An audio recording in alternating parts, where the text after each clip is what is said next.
Hello and welcome to my channel commerce with you. तो आज हम नेक्स्ट करेंगे, ठीक है। लास्ट में promissory note and bill of exchange और उनका जो डिफरेंस था वो हमारा हो गया था। आज हम आगे के बिल्स ऑफ एक्सचेंज को किस तरीके से अकाउंट्स में ट्रीट किया जाता है, ठीक है, कौन कौन से इसका अकाउंटिंग ट्रीटमेंट होता है वो आज हम स्टडी करेंगे। देखो, सबसे पहले तो bills receivable and bills payable, ये बात तो बिल्कुल क्लियर है कि बिल्स रिसीवेबल जो हमारा ड्रॉवर है या जो हमारा क्रेडिटर है वो अपनी बुक्स में बिल ऑफ एक्सचेंज को as a bills receivable record करेगा, क्योंकि उसको क्या होगा, पैसा रिसीव होगा, ठीक है। जब बिल मैच्योर हो जाएगा तो जिस पर्सन को पैसा रिसीव होगा तो उसे एज अ बिल्स रिसीवेबल वो अपनी बुक्स में रिकॉर्ड करेगा, ठीक है जी। ऑन अदर हैंड जो बिल्स पेबल है, जो हमारा ड्रॉई है, ठीक है, जो पेमेंट करेगा वो उसको अपनी बुक्स में as a bills payable record करेगा, ठीक है।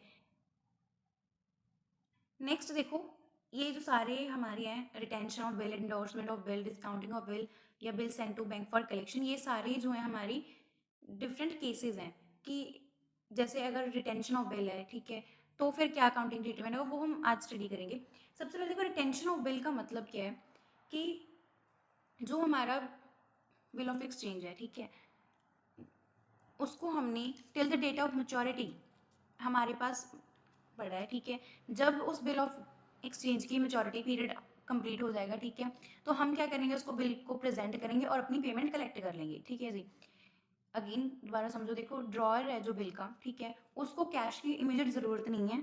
अब वो क्या कर रहा है, वो वेट करेगा मेच्योरिटी पीरियड तक का, ठीक है।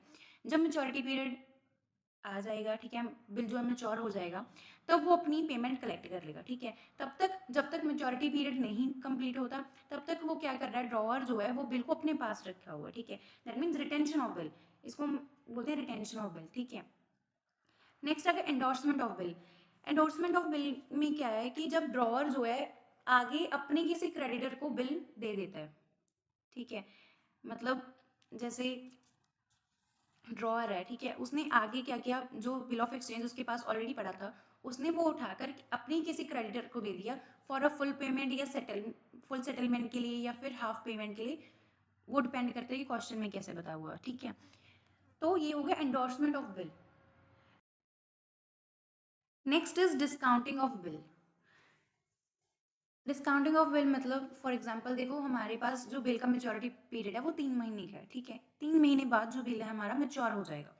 लेकिन अब क्या हुआ, अब ड्रॉअर को इमीडिएट पेमेंट चाहिए, ठीक है, उसको इमीडिएट कैश की या पेमेंट की ज़रूरत है। तो अब वो क्या करेगा, इस केस में क्या करेगा वो, अब वो जा तो बैंक के पास जाएगा या किसी बिल ब्रोकर के पास, ठीक है। तो for example mostly cases bank के ही होते हैं। जब हम तो क्या करेगा, जो हमारा ड्रॉयर है वो बैंक के पास गया कि देखो भाई, मेरे पास ये बिल ऑफ एक्सचेंज है, इस डेट को ये बिल मैच्योर हो जाएगा, ठीक है, मुझे इमीडिएट पेमेंट की ज़रूरत है, आप मुझे ये बिल की जो पेमेंट है आप मुझे कर दो। जब इस बिल की मेच्योरिटी डेट आ जाएगी तब आप सामने वाले को वो बिल ऑफ एक्सचेंज प्रेजेंट करके पेमेंट कलेक्ट कर लेना, ठीक है। तो ये होता है डिस्काउंटिंग ऑफ बिल। तो बैंक क्या करेगा, जो ड्रॉअर है उसको पेमेंट कर देगा और उसमें से क्या है, कुछ चार्जेस जो है डिडक्ट कर लेगी, ठीक है। वो हो गया हमारा डिस्काउंटिंग ऑफ बिल। जब मेच्योरिटी डेट आ जाएगी तो बैंक अपने आप से क्या करेगा, वो पेमेंट कलेक्ट कर लेगा, ठीक है। ये हो गया डिस्काउंटिंग ऑफ बिल। आगे देखो, bill send to bank for collection.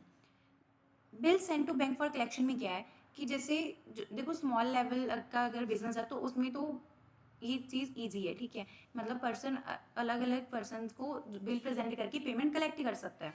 लेकिन जब हमारा जो बिजनेस है वो लार्ज स्केल पर है, ठीक है, हमारी लार्ज नंबर ऑफ ट्रांजेक्शन्स है, इतने सारे बिल्स रिसीवेबल्स हैं, तो अब हर पर्सन के पास जाके बिल प्रेजेंट करना, ठीक है, उनको याद कराना कि भाई आपके बिल की मेच्योरिटी डेट आ गई, आप पेमेंट कर दो, ठीक है, ये एक पर्सन के लिए बहुत ज़्यादा हेडेक है, ठीक है, एक बहुत ज़्यादा मतलब बर्डन पड़ जाएगा, ठीक है। तो इस प्रॉब्लम को सॉल्व करने के लिए तो क्या करता है कि जो हमारा पर्सन है, ठीक है, वो बैंक के पास जाता है, वो बैंक में जितने भी बिल्स अपने होते हैं रिसीवेबल, ठीक है, वो बैंक को दे देता है कि भाई जब जब डेट आती रहेगी आप कलेक्ट करके मेरे अकाउंट में ट्रांसफ़र करते रहना, ठीक है।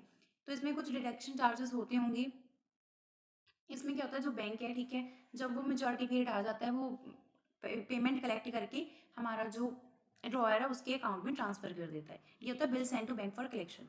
जब large number of bills receivables हैं और डिफरेंट डिफरेंट पर्सनस को हमने प्रेजेंट करने हैं, तो इस चीज़ से बचने के लिए हम ये जो रिस्पॉन्सिबिलिटी है मतलब बैंक को ट्रांसफर कर दी ये वाली रिस्पॉन्सिबिलिटी कि आप ही बिल ऑफ एक्सचेंज को प्रेजेंट करो और पेमेंट कलेक्ट करो, देन आप मेरे अकाउंट में ट्रांसफर कर दो। आ गया रिटायरिंग अ बिल अंडर रिबेट। रिटायरिंग अ बिल अंडर रिबेट मतलब अब जैसे 3 महीने का अगर मेच्योरिटी पीरियड है, ठीक है, 3 महीने के मेच्योरिटी पीरियड में जो हमारा ड्रॉई है उसने पहले ही पेमेंट कर दी। मान लो 1 महीना रहता था, ठीक है, 1 महीने पहले ही उसने पेमेंट कर दी, तो इसका मतलब हो गया रिटायरिंग अ बिल, ठीक है।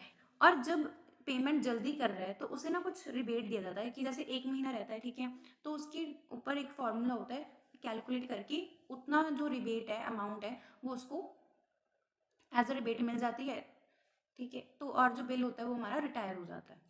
Dishonour of bill. Dishonour of bill दो केसेस में हो सकता है, ज़्यादा नॉन एक्सेप्टेंस और नॉन पेमेंट के केस में, ठीक है, कि बिल जो है डिसऑनर हो गया, पेमेंट एक्सेप्ट नहीं हुई या उस सामने मतलब ड्रॉई नहीं पेमेंट की नहीं, नॉन एक्सेप्टेंस हो गई, तो ये हमारा डिसऑनर ऑफ बिल का केस, ठीक है। Next is renewal of bill. Renewal of bill में क्या है, जब मेच्योरिटी पीरियड कंप्लीट हो गया, ठीक है, और हमने बिल को आगे एक्सटेंड करवा दिया, ठीक है, मान लो 3 महीने के मेच्योरिटी पीरियड था, 3 महीने पूरे हो गए, पेमेंट अभी तक हुई नहीं, तो जो ड्रॉई है वो उस पीरियड को मतलब जो पेमेंट वाला पीरियड है उसको एक्सटेंड करवाने के लिए वो क्या करेगा, बिल को रिन्यू करवा लेगा, ठीक है, रिन्यू करवा लेगा और जो उसका टाइम पीरियड है मेच्योरिटी वाला पीरियड है वो क्या होगा, इंक्रीज हो जाएगा। ये होता है रिन्यूअल ऑफ बिल। आगे देखो, when the bill is retained till due date. जब जो हमारा सबसे पहला जो केस था रिटेंशन वाला, कि जब हमने बिल को रिटेन करके रखा हुआ है टिल ड्यू डेट, ठीक है, और हम उसकी पेमेंट कलेक्ट करेंगे जब उसकी मेच्योरिटी पीरियड आ जाएगी, तो ड्रॉअर की बुक्स में क्या एंट्रीज होंगी। सबसे पहले तो देखो स्टार्टिंग कहाँ से होती है, जब हम गुड्स को क्रेडिट पर सेल करते हैं, ठीक है, जब हमारी क्रेडिट सेल होती है तो क्रेडिट सेल की एंट्री क्या होती है, customer account debit to sales, ये सिंपल एंट्री है, हमने पहले भी की है जर्नल एंट्री, ठीक है। सेकंड, अब वो ड्रॉअर जो है, ठीक है, सॉरी, अब जो हमारा सप्लायर है वो क्या करेगा, अब वो बिल ऑफ एक्सचेंज जो है वो ड्रॉ करेगा, ठीक है, और हमें सेंड करेगा। अब हमने क्या कर रहा है, बिल ऑफ एक्सचेंज को एक्सेप्ट करेंगे, ठीक है, तो जब बिल ऑफ एक्सचेंज वो बनाकर हमें सेंड करेगा हम उसे एक्सेप्ट कर लेंगे, तब सेकेंड एंट्री तब हम डालेंगे bills receivable account debit to customer account, ठीक है। ड्रॉअर तब तक अपनी बुक्स में बिल्स रिसीवेबल की एंट्री रिकॉर्ड नहीं करेगा जब तक जो हमारा ड्रॉई है वो बिल को एक्सेप्ट नहीं करेगा, तो एक्सेप्टेंस ज़रूरी है, ठीक है। जिस दिन बिल एक्सेप्ट होगा उसी दिन उसी डेट पर हम जो है एंट्री रिकॉर्ड करेंगे bills receivable account debit to customers account, ठीक है जी। आगे लास्ट, जब हमारा बिल जो है मेच्योर हो जाएगा, ठीक है, मेच्योरिटी पीरियड आ गया, बिल हमने प्रेजेंट किया एंड हमें पेमेंट रिसीव होगी, ठीक है, bill present and payment receive, उसमें जो एंट्री आई होगी cash account debit to bills receivable account, ठीक है जी। ये एंट्रीज हैं, 3 एंट्रीज आएंगी in the books of drawer. कौन से केस में, जब हम बिल को रिटेन कर कर रख रहे हैं till due date. Next, in the books of drawee. Drawee अपनी बुक्स में कैसी एंट्रीज रिकॉर्ड करेगा, इन दिस सेम केस, ठीक है। तो ड्रॉई देखो सबसे पहले तो वो गुड्स परचेज वाली एंट्री रिकॉर्ड करेगा जिस दिन उसने गुड्स परचेज की होंगी, ठीक है। परचेज की एंट्री क्या होती है, purchase account debit to suppliers account, ये चीज़ क्लियर क्योंकि हमने क्रेडिट परचेज किया। आगे सेकंड जो हो गई, जब जो हमारा सप्लायर है हमें बिल भेज देगा, ठीक है, हम उसे एक्सेप्ट करेंगे, तो एक्सेप्टेंस वाले दिन हम एंट्री डालेंगे, जिस दिन हम अपनी बिल को एक्सेप्ट करेंगे उस दिन जो ड्रॉई है वो अपनी बुक्स में एंट्री रिकॉर्ड करेगा, suppliers account debit to bills payable, ठीक है, क्योंकि उसने पेमेंट करनी है तो उसे as a bills payable record करेगा।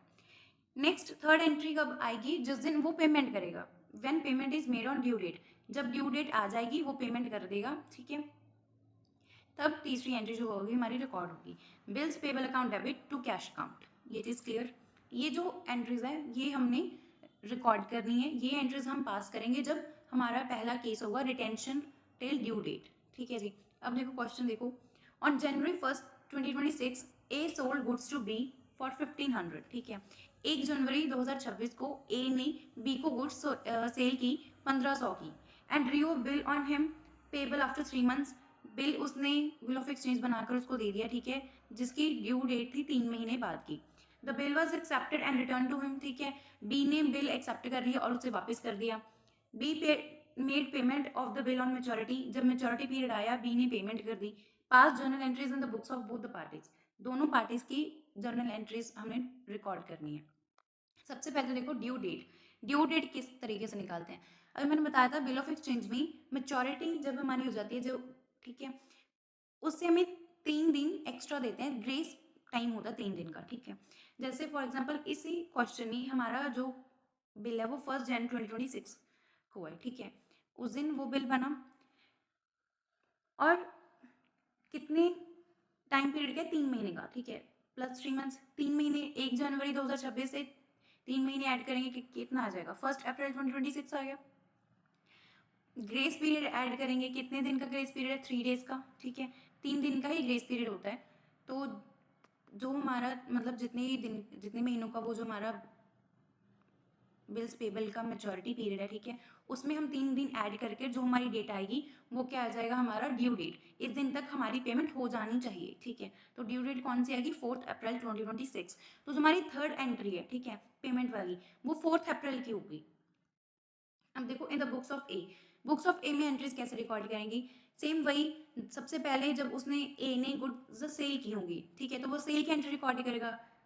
बी को सेल की है तो B account debit to sales account, amount लिख दी 1500। सेकेंड एंट्री सेम, क्योंकि उसी दिन उसने बिल ऑफ एक्सचेंज बना के उसको भेजा और उसने एक्सेप्ट कर लिया, ठीक है, ऑन द सेम डे ये चीज हुई है। अगर अलग से डेट मेंशन की हुई होगी तो जिस दिन बिल एक्सेप्ट होगा वो वाली डेट लिखोगे, ठीक है। तो 1 जनवरी को ही बिल उसने बना दिया और उसने एक्सेप्ट कर लिया। एंट्री क्या थी, bills receivable account debit to B account, ठीक है, अमाउंट आएगी 1500। तीसरी जो एंट्री हमारी वो 4 अप्रैल की है, क्योंकि हमारी ड्यू डेट कौन सी थी, 4 अप्रैल।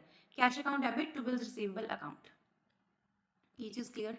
आगे देखो in the books of B, B कौन है, हमारा ड्रॉई है, ठीक है। तो उसके बुक्स में कैसे एंट्री रिकॉर्ड होगी, सबसे पहले 1 तारीख को परचेज वाली, परचेज अकाउंट डेबिट टू ए 1500। दूसरी एंट्री जब उसने बिल एक्सेप्ट कर लिया, सेम डेट को हुआ तो 1 जनवरी 2026 को ही उसने बिल एक्सेप्ट कर लिया, A account debit to bills payable account. और तीसरी एंट्री आएगी 4 अप्रैल को, जिस दिन वो पेमेंट करेगा, ठीक है, जो हमारा बी है जिस दिन उसने पेमेंट की, उसने 4 अप्रैल हमारी ड्यू डेट थी, उस दिन पेमेंट हुई है, तो bills payable account debit to cash account 1500 amount आ गई, ठीक है, ये चीज क्लियर। सो यहाँ पर हमारा जो फर्स्ट केस है, ठीक है, फर्स्ट केस हमारा कंप्लीट हो गया। आगे एंडोर्समेंट, डिस्काउंटिंग ऑफ बिल, वो सारे केसेस भी हम कवर करेंगे, ठीक है जी। तो वीडियो अच्छी लगी तो लाइक शेयर एंड सब्सक्राइब कर देना। मिलते हैं नेक्स्ट वीडियो में, तब तक के लिए बाय बाय।